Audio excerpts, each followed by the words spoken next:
Good morning. Welcome to Breakfast with Dan Walker and Sally Nugent. Headlines for you at 6 o'clock this morning. 13,000 shop workers wait for news on their future as Sir Philip Green's Arcadia empire looks set to go into administration. Good morning. Topshop, Dorothy Perkins, Miss Selfridge among those brands on the brink. Could this be the biggest economic casualty of COVID yet? What next for the future of UK fashion? Coronavirus cases in England have fallen by almost a third during the latest lockdown as Boris Johnson tries to convince MPs to get behind tougher tiered restrictions. Mass testing begins for university students to get them safely home for Christmas. Good morning in sport. After this terrifying crash, Formula One driver Romain Grosjean says he's lucky to be alive. The accident in Bahrain's highlighted both safety gains and concerns in the sport. Good morning. It's a fairly cloudy start to the day. We've also got some patchy rain sinking south. Behind that, brighter skies and breezier. I'll have all the details in 10 minutes.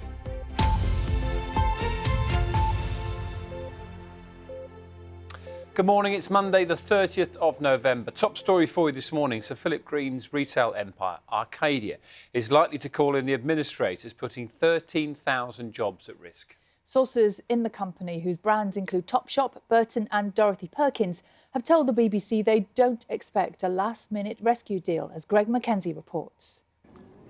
This could be the end of the road for Sir Philip Green's epic retail journey. One that has brought him riches, a knighthood, but also infamy.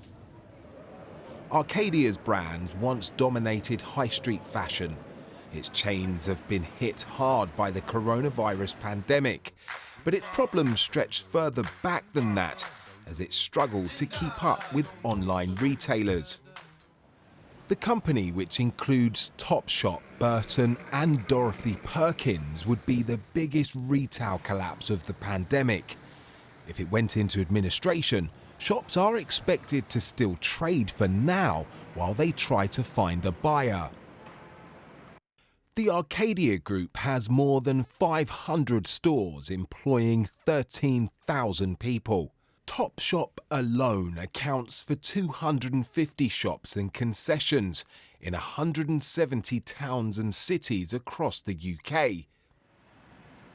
Senior sources at the company told the BBC they do not expect a last-minute rescue deal. The offer of a £50 million loan from Mike Ashley's Frasers Group has reportedly been dismissed.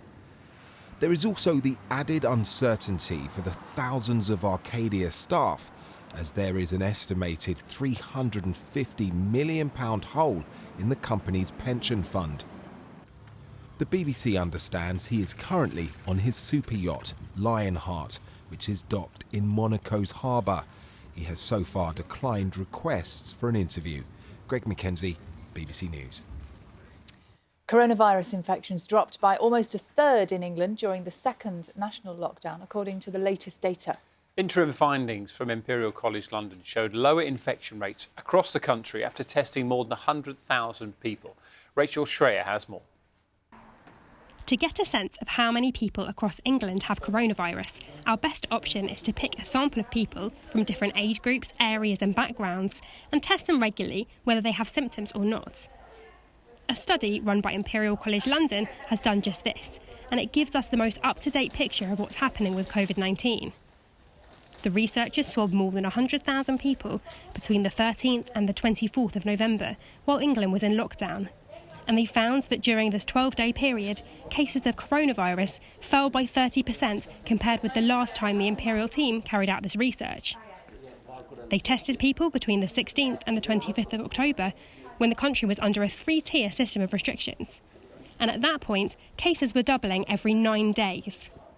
It's not the same across all regions of England. So we've seen some of the northern, higher prevalence regions have had larger drops than some of the Midlands and the southern areas. But overall, we've seen a pretty substantial drop over the period of lockdown. The Health Secretary, Matt Hancock, has described Imperial's findings as encouraging, but he says the country can't take its foot off the pedal yet. The government plans to bring in a new 3-tier system on Wednesday, this time with tougher rules, and more areas have been placed in the highest level of restrictions.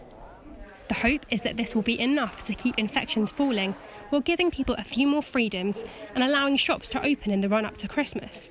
Government scientific advisors have said they expect cases to rise, maybe as much as double, when rules are relaxed over the festive period. So keeping infections under control before then is even more pressing. Rachel Schreier ending that report there. Now, the Prime Minister has urged disgruntled Conservative MPs to show unity as he tries to head off a potential rebellion over a three-tier system of coronavirus restrictions in England. The government will today publish analysis of the economic, health and social impact of those measures. Our political correspondent Ian Watson has more details. Boris Johnson is determined to pull out the stops to squeeze the rebellion he's facing in his own ranks tomorrow. So he's written to the COVID recovery group of Conservative MPs, lockdown sceptics if you like, suggesting there's some unity of purpose there, that he's constructively taken on board lots of their suggestions, including more testing of asymptomatic people. But he's also conceded a key rebel demand. That's to produce an economic and social impact of the measures that he's introducing. To put it crudely, his MPs want to know if the lives that these restrictions will save will really outweigh the damage to livelihoods that they will cause. And speaking to some of those potential rebels, they are prepared to be convinced, but they say they're withholding their support until they see the hard data behind Boris Johnson's decisions. Now, the mass testing of students for COVID-19 so they can go home safely for the Christmas break is starting at many universities across the UK today. If they test negative, many students will leave university in the travel window starting on Thursday. Here's more from our education correspondent Dan Johnson. These tests, 3 days apart, then 24 hours to make it home for Christmas. That's the safest route on offer ahead of the holidays. And here in East London, these students are helping manage the tests as well as taking them. I think this is the safest way of doing it. I think by allowing all students and staff to be tested, we can ensure that we keep the R rate down and people can go home feeling confident. You've got to balance the risk, but this just minimises it that little bit more. So yeah, I would be happier knowing that I got the 2 negatives to go home and see my parents. A positive result will mean confirmation with a lab test, then isolation. We're very confident that we can test everybody. But support is being promised. The wellbeing advisors will contact students, make sure they're okay, offer them emotional support. And I suppose the important thing about doing it now is that there's a 10-day window if somebody does test positive, so that they can now go back home to their families and loved ones. So. Still get home in time for Christmas? Yes, absolutely. It's a huge challenge getting this in place at every university with enough tests available for all students and the results being delivered on time quickly enough so that they can all get home as safely as possible. But this is all voluntary. So the question will be, how many students will actually come forward? In Scotland, St Andrews started testing on Saturday and students are already getting results. It didn't feel as bad as I expected it to. I'd heard some stories about it being really uncomfortable, but it was actually pretty all right. Obviously, it's really important for many of them to get back and see families and loved ones during the winter break. We want to do all that we can to make sure that that's possible for them, but we want them to do so in as safe a way as possible, and that's why this testing centre is so important. Some lecturers have warned this travel window could be chaotic after a term that's been so tough for staff as well as students. People feel a bit up and down. I think they're a bit worried about, going home to places where the restrictions are higher. I think especially when people have had such little opportunity to mix in St Andrews, I think going home and seeing their family is something that people are quite looking forward to. It's kind of awesome that we can still have some kind of normality and some kind of family time, especially if all the kids are away at uni. It's nice to be home and just to be home and get cooked for and get your washing done and stuff. Good to know some priorities haven't changed despite the pandemic. Dan Johnson, BBC News. New restrictions to combat the spread of coronavirus in Wales will be announced by the First Minister later today. Since the end of the 17-day lockdown, the number of cases have begun to rise and hospital admissions remain high. Indoor entertainment venues will close and new rules will be introduced for the hospitality industry this coming Friday.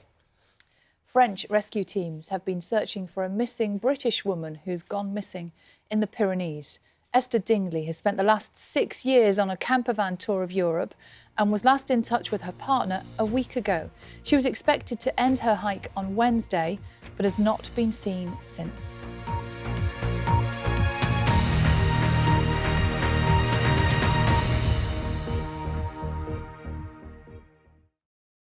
See the headlines as they happen and watch BBC News live in the app and get the full story with bbc.co.uk/news.